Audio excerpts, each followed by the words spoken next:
Hi friends, welcome to my channel. అదిరిపోయే plan చేసి గణా చేత వర్షామడలో తాళి కట్టించిన ప్రేరణ. అసలు ఇదంతా ఎలా జరగబోతుందనేది ఈ వీడియోలో తెలుసుకుందాం. రౌడీలు వచ్చి ప్రేరణ దగ్గరికి వర్ష ఫోటోని చూసి అడుగుతూ ఉంటారు. అప్పుడే ఇక ప్రేరణకి అర్థమైపోతుంది, వీళ్ళే వర్షాన్ని చంపాలనుకుంటున్నారు, ఆ ఘనాగాడు మనుషులు అనుకుంటా అని అనుకుంటూ ఉంటుంది ప్రేరణ. ఎలాగైనా సరే వర్షాన్ని కాపాడాలని చుట్టుపక్కల తను ఎక్కడుందో చూస్తూ ఉండగా అప్పుడే ఇక వర్ష అయితే ప్రేరణకి కనపడుతుంది. ఇక వర్ష అయితే ఎంతో ఆనందపడుతూ ఉండగా అప్పుడే ఇక ప్రేరణ అయితే వర్షాన్ని కాపాడి వెంటనే తీసుకువెళ్ళాలి అని అనుకుంటూ బయలుదేరుతుంది. ఇంతలో ఇక సాహిత్య అయితే గౌరీ పూజ చేసిన తర్వాత ఆశీర్వాదం తీసుకుంటూ ఉండగా కూతురు అత్తవారింటికి పెళ్లి చేసుకొని వెళ్ళిపోతుందని మంజు అయితే చాలా బాధపడుతూ ఉంటుంది. అప్పుడు ఇక విజయ్ కూడా, గతంలో నేను చేసిన తప్పులకి ఇప్పుడు నీ జీవితాన్ని బలి చేస్తున్నానమ్మా, చాలా తప్పు చేస్తున్నాను, నన్ను క్షమించమ్మా అంటూ ఇక సాహితీ గురించి మనసులో బాధపడుతూ ఉంటాడు. విజయ్ అయితే ఇతనేంటి ఇంతలా బాధపడుతున్నాడు, ఏమై ఉంటుంది అని సిద్ధుకైతే అనుమానం వస్తూ ఉంటుంది. తర్వాత సిద్ధు దగ్గర సాహితీ ఆశీర్వాదం తీసుకొని, అన్నయ్య నన్ను ఆశీర్వదించు అంటుంది. నీకే కష్టం రాకుండా నీ సంతోషంగా ఉండేలాగా నిన్ను చూసుకుంటానమ్మా, ఖచ్చితంగా ఈ పెళ్ళిని ఆపుతాను అని మనసులో అనుకుంటూ ఉంటాడు. సిద్ధు అయితే ఏంటన్నయ్య మనసులో అనుకుంటున్నావు అని అడుగుతూ ఉంటుంది సాహితీ. ఏం లేదమ్మా అని సిద్ధు అయితే చెప్తూ ఉంటాడు. నువ్వెప్పుడు సంతోషంగా ఉండాలని నేను కోరుకుంటాను అని సిద్ధు అంటాడు.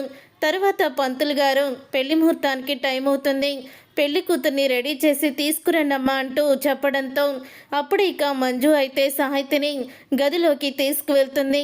అప్పుడు ఇక సాహిత్య అయితే నేను చీర మార్చుకుంటానమ్మా అని అంటూ ఉంటుంది సాహితీ. సరే మార్చుకునిరా అని అంటూ మంజు అయితే బయటికి వెళ్ళిపోతుంది.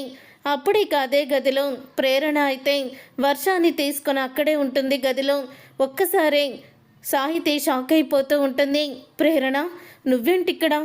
అవును, ఈ అమ్మాయి వర్ష కదా, అదేంటి మీ ఇద్దరు ఈ గదిలో ఉన్నారు అని అడుగుతూ ఉంటే అప్పుడే ఇక చెప్పు వర్ష, ఆ ఘనాగాడు నిన్ను చంపాలని చూసింది, మొత్తం వివరంగా సాహితీకి చెప్పు అని అంటూ ఉంటే అప్పుడే ఇక సాహితీ దగ్గరికి వెళ్ళి, సాహితీ ఘనాగాడు అస్సలు కూడా మంచివాడు కాదు, వాడు నన్ను ప్రేమించానని మోసం చేశాడు, ఇప్పుడు నిన్ను ఆస్తి కోసం పెళ్లి చేసుకుంటున్నాడు, ఈ పెళ్లి నేను ఎక్కడ ఆపేస్తానని నన్ను గుళ్ళో పెళ్లి చేసుకుంటానని చెప్పి ఇప్పుడు నీ మెడలో తాళి కట్టడానికి సిద్ధమయ్యాడు అని వర్ష అయితే గణ గురించి నిజాల్ని బయట పెడుతుంది.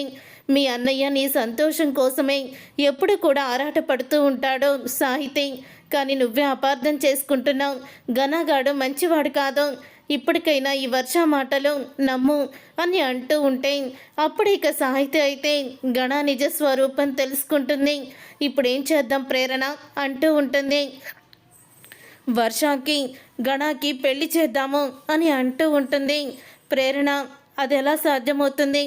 ఆ ఘనాగాడు వర్ష మెడలో తాళి ఎలా కడతాడు అని అడుగుతూ ఉంటుంది సాహిత్య అయితే.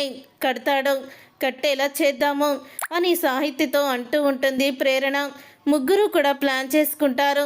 అలా ప్లాన్ చేసుకున్న తర్వాత అప్పుడే ఇక సాహిత్య పెళ్లి చీరని వర్షకి కట్టి వర్షకి ముఖం మీద నుంచి ముసుగు వేస్తుంది ప్రేరణ. ఇక ముసుగు వేసి, ఇప్పుడు నువ్వు సాహితివో వర్షావో వాడికి తెలీదు అని అంటూ ఉంటుంది ప్రేరణ. అప్పుడే ఇక తలుపు కొడుతూ ఉంటారు. అలా తలుపు కొడుతూ ఉన్నప్పుడే తలుపు ఓపెన్ చేస్తుంది ముసుగు వేసుకున్న వర్ష అయితే. అదేంటమ్మా సాహితీ, అలా ముసుగు వేసుకున్నావేంటి అని అంటూ ఉంటే, ఏం లేదమ్మా, కొంచెం నాకు ముఖం మీద పింపుల్స్ వచ్చినాయి, అందుకని నా ఫేస్ బాగోదు, నేనెవరికి చూపించలేను అని అంటూ ఉంటుంది సాహితీ అయితే. అప్పుడే పక్క నుండి మాట్లాడుతూ ఉంటుంది. అదేంటమ్మా నీ ముఖం బాగానే ఉంది కదా అని అంటూ ఉంటే, లేదమ్మా ఏదో పడకూడదు నేను రాశాను, దాంతో ముఖం అంతా పొక్కులు వచ్చేసాయి, ఇప్పుడు ఏమైంది ముసుగు వేసుకున్నా అని అంటూ ఉంటే, సరేలేమ్మారా అని అంటూ ఉంటుంది. ముహూర్తానికి టైం అయిపోయిందని చెప్తూ ఉంటుంది. అప్పుడే ఇంతలో ఇక పెళ్ళి ఎక్కడ ఆగిపోతుందా అని ఘన అయితే టెన్షన్ పడుతూ మళ్ళీ రౌడీలకి ఫోన్ చేస్తాడు. రౌడీలు అయితే, సార్ దొరికింది సార్, మేము ఆ అమ్మాయిని చంపేశాము అని అంటూ ఇక అబద్ధం చెప్తారు గనాకి. దాంతో ఇక గనా అయితే ఎంతో సంబరపడిపోతూ ఉంటాడు. రే, మిగతా అకౌంటు మీకు కొట్టేశాను, ఇంకా ఎగస్ట్రానే కొట్టాను, నేను అనుకున్నది సాధించారా అంటూ ఇక మెచ్చుకుంటూ ఉంటాడు వాళ్ళని.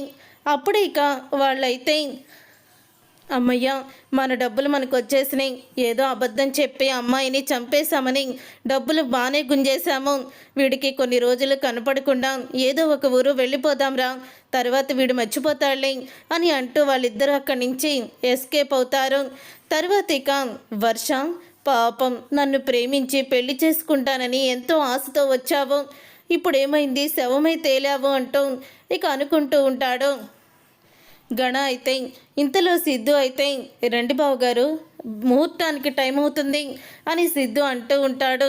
అప్పుడే ఇక సిద్ధుతో ఇప్పటి వరకు పెళ్ళంటే ఇష్టం లేదు కదా బావా, నీకు సడన్గా ఇంత ప్రేమ వచ్చిందేంటి నా మీద అని అడుగుతూ ఉంటే, ఎందుకు బావా, మా అమ్మ దగ్గర నేను చెడ్డవాడిని అనిపించుకోవడానికి కాకపోతే నీ మీద మా అమ్మ ఎంత నమ్మకం పెట్టుకుంది కదా అని అంటూ ఉంటాడు సిద్ధు. సరే బయటికి వెళ్దాం, ముహూర్తానికి టైం అవుతుందని గణాని దగ్గరుండి తీసుకువెళ్తాడు. ముఖానికి ముసుగు వేసుకొని కూర్చొని ఉన్న సాహితిని చూసి షాక్ అయిపోతూ ఉంటాడు. గణ అయితే అదేంటి సాహితి ముఖానికి ముసుగు వేశారు అని అడుగుతూ ఉంటే, అది ఆడపిల్లల ప్రాబ్లం బాబు, నేను చూసి అడిగాను, అడిగితే తను ప్రాబ్లం అని చెప్పింది, ఇది ఇప్పుడు అందరి ముందు చెప్పలేం కదా అని అంటూ ఉంటుంది మంజు. అప్పుడు ఇక ఆ మాట విని అత్తయ్య గారు చూశారంటే కన్ఫామ్గా ఇది సాహితీ అయి ఉంటుంది అని అంటూ ఉంటే, తర్వాత ఇక పూజ అయితే జరుపుతూ ఉంటారు ఇద్దరి చేత. అలా పూజ చేయించాక జీలకర్ర బెల్లం కూడా పెట్టిస్తారు. అలా పెట్టించి ఇక గణ చేత వర్ష మెడలో తాళి కట్టిస్తారు. వర్ష మెడలో తాళి కట్టేటప్పుడు అందరూ కూడా అక్షింతలు జల్లి ఆశీర్వదిస్తూ ఉంటే క్లాప్స్ కొట్టుకుంటూ ప్రేరణ అయితే అక్కడికి వస్తుంది. సిద్ధు కొట్టు అని అంటూ తనని కూడా క్లాప్స్ కొట్టమంటుంది. అప్పుడే ఇక సిద్ధు వాళ్ళైతే క్లాప్స్ కొడుతూ ఉంటారు.